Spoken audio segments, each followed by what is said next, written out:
बिस्मिल्लाहिर्रहमानिर्रहीम।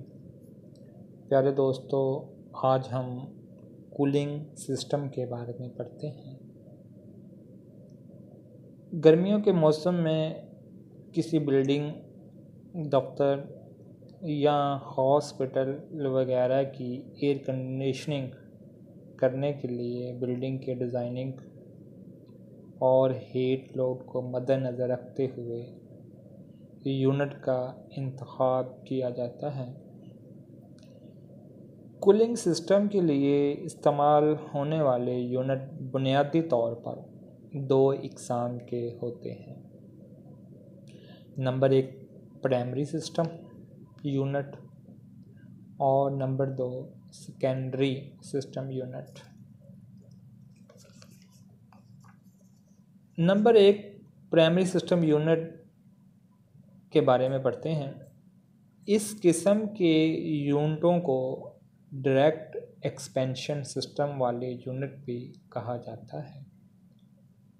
इन यूनिटों में एक मुकम्मल रेफ्रिजरेशन प्लांट की मदद से वेपोरेटर यानी कि कूलिंग कॉइल को ठंडा किया जाता है।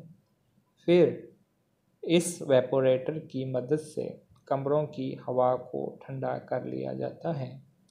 प्राइमरी सिस्टम वाले यूनिटों के मशहूर इकसाम दोस्तों ये हैं।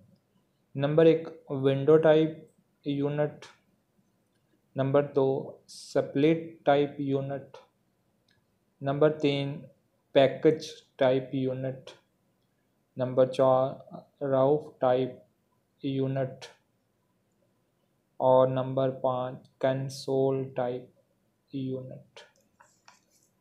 और नंबर 2 पे हमने पढ़ा था सेकेंडरी सिस्टम यूनिट।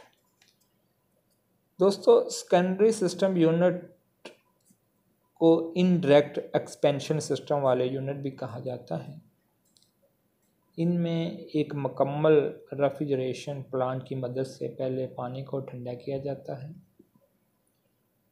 और फिर इस ठंडे पानी की मदद से कमरों की हवा को ठंडा कर लिया जाता है। ठंडे किए गए पानी को चिल्ड वाटर कहा जाता है। इसी मुनासबत से इस किस्म के यूनिटों को चिलिंग यूनिट कहा जाता है और ये दो इकसाम के होते हैं।